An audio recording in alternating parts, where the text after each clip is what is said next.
For those who want to start a business career, the question of becoming a management consultant or an investment banker is an age-old question. Back when I was in college, I did a boutique investment banking internship during my sophomore year, and then I switched over to consulting and did a few projects with Cisco and Andreessen Horowitz and ended up doing a summer internship at Deloitte. And then during my senior year, kind of at the last minute, I decided I actually wanted to go into banking, and so I ended up working at JP Morgan for a few years after college. As you could probably tell, I struggled a lot with deciding which of these two paths I wanted to choose, and today's video is going to be one that I wish I had back when I was a student, and hopefully you find it helpful as well. So in today's video, for each industry, we're going to first cover the firm hierarchy, what you do on the job, then go over the pros and cons, and at the end of the video, I'll explain how you can figure out which industry is for you. Alright, so first up, let's discuss the firm hierarchy. The reason I'm starting off with this topic is because when I first started recruiting, I didn't even know which firms were in which industry and which companies to really focus on and recruit for. So this is kind of more fundamental, basic info that hopefully is helpful to you if you're new to the recruiting process for either industry. Starting off with banking, in Tier 1A, you have the top 3 bulge bracket banks, Goldman Sachs, Morgan Stanley, and JP Morgan, which are the largest in the world and get the most deal flow, and most people would probably rank them in that order as well. Then in Tier 1B are the elite boutique banks like Centerview, Evercore, and Catalyst, who provide just as good experiences and even pay more, but are just not as well known outside of the finance world. In the next tier, we have the remaining bulge bracket banks, and all these firms are still really solid, but you typically are competing for deals rather than having the deals come to you. Below are middle market banks that still offer competitive pay and a pretty solid experience, but your average deal size is just a lot smaller. Moving on to consulting, the undisputed Tier 1 is called MBB, which stands for McKinsey, Boston Consulting Group, and Bain, and that's generally how people would rank those 3 firms in order as well. These top 3 firms are the equivalent to banking's top 3 and focus a lot more on sexy, big picture projects that shape a company's business strategy and often involve discussions with the C-suite. You then have a Tier 2 set of firms, including companies like Booz Allen, Oliver Wyman, LEK, and Deloitte's strategy arm, and these firms still offer great experiences, but the projects are not as high profile. In the third tier, we have companies like Accenture and Big 4 firms and their consulting arms who focus a lot more on implementation than strategy. And finally, in our last tier, we have smaller firms that typically specialize in an industry or a certain field, and in general, the projects we work on are a lot smaller in scope. Alright, so now that you know the firms, let me discuss what you do in banking and consulting. Starting with banking, investment banks really help with 2 things. The first is mergers and acquisitions, which is the buying and selling of companies. And second are the raising of funds through things like debt deals and equity transactions, which are things like IPOs. In general, banks provide financial advice in various forms, including how much a company should be bought or sold for, how much debt a company can take on, or at what valuation a company should IPO.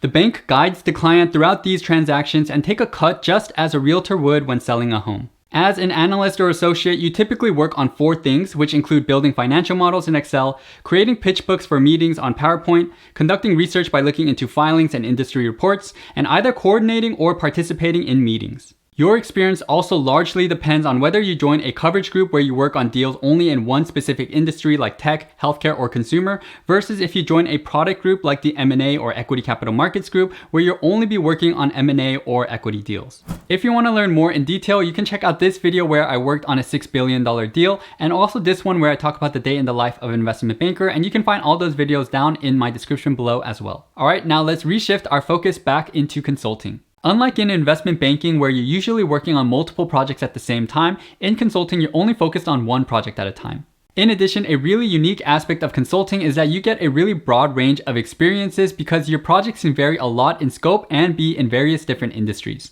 In terms of project scope, a few examples my friend from BCG gave me are projects that focus on profit improvements either on the revenue or cost side, research into entering a new market or the viability of a new product, and M&A implementation and integration. She said that one very classic example of a consulting project was one she worked on for a Fortune 500 consumer goods company that had 16 different businesses. Her team helped rank them from lowest to highest performing by looking at financials, market size, growth, and competition, and ultimately made suggestions to help improve the company's profitability. As a consultant, your work can vary widely depending on your project, but generally, you're digging deep into company-specific data or gathering new information through qualitative interviews in the form of surveys, calls, or focus groups, and after analyzing large sets of information, consultants extract the key takeaways and create presentations that provide strategic improvements the client's management team can make. In terms of your lifestyle as a consultant, you're generally working from Monday to Thursday at the client site and often are being flown business class to your client, and you also get to stay at nice hotels that are fully paid for. You fly back home on Thursday evenings, which usually means a slightly shorter workday, and on Fridays, most consultants don't even go into the office and have shorter days that end from 1 to 5 p.m. Next up, let's move on to the pros for each industry. Starting with investment banking, the first pro is something that my managing director actually told me a while back, which was that in investment banking, companies really come to you at the most important times in that company's history. So for example, when a company wants to sell itself or buy another company or IPO, these are huge monumental milestones in a company's history. And that just means that you get a lot of exposure to top level management, usually in the C-suite. And you also get to work on really interesting projects that transform a company's business. Because these projects have such high stakes and clients are paying millions of dollars, usually this means that straight out of school as an analyst or associate, you get a ton of responsibility, which leads to accelerated personal and professional development. On that note, one of the most important skills you pick up is financial modeling, which is a highly coveted skill by any employer if you decide to leave banking. And investment banking really is the best training ground if you want to build that strong financial technical skill set. As a result, you get access to the absolute best exit opportunities, which include the buy side like hedge funds and private equity firms, which only exclusively hire investment bankers. And last but not least, of course, is compensation, which I'm sure you already know about because investment bankers just make the most money out of any business field coming out of college. I know I went through these pretty quickly, but it's because I made this video right here about 5 reasons to go into investment banking and this video about compensation for investment bankers, so feel free to check out those videos if you're interested. Next, let's go into the pros for consulting, and I'm going to give you the pros that I learned from speaking with my friend at BCG so that we can compare JP Morgan versus BCG, which is kind of like a tier 1 to tier 1 comparison, which is more fair than if I was to compare against like JP Morgan versus Deloitte. I know, shots fired at Deloitte, but I used to work there, so whatever. The first pro is that you become a pretty savvy business thinker because you're working with a company to refine its overall business strategy, and you're constantly interfacing with top level management, which is really just great exposure, especially if you're just coming out of school. Even though you're working on really important projects, the lifestyle is pretty reasonable. My friend at BCG usually worked on average 50 to 60 hours a week and never worked on weekends. Consultants also have really excellent exit opportunities and pretty much can enter any field except for the buy side. Another really important benefit you get from consulting is working on a wide variety of projects across different industries. So if you're not really sure what you want to do with your life or what kind of business or industry you want to enter into, consulting is a really good way to get that broad level of exposure. Last but not least, the perks in consulting are absolutely amazing. My friend from BCG gave me the following list. First, you can expense dinners up to $50 with no questions asked. Second, you get flight and hotel status and a ton of points from all your traveling. Third, there are a lot of expensive team events like yacht cruises and fancy dinners that cost a few $100s per person. Fourth, BCG and several other firms have something called a secondment where you can temporarily explore working at another company for 6 to 12 months.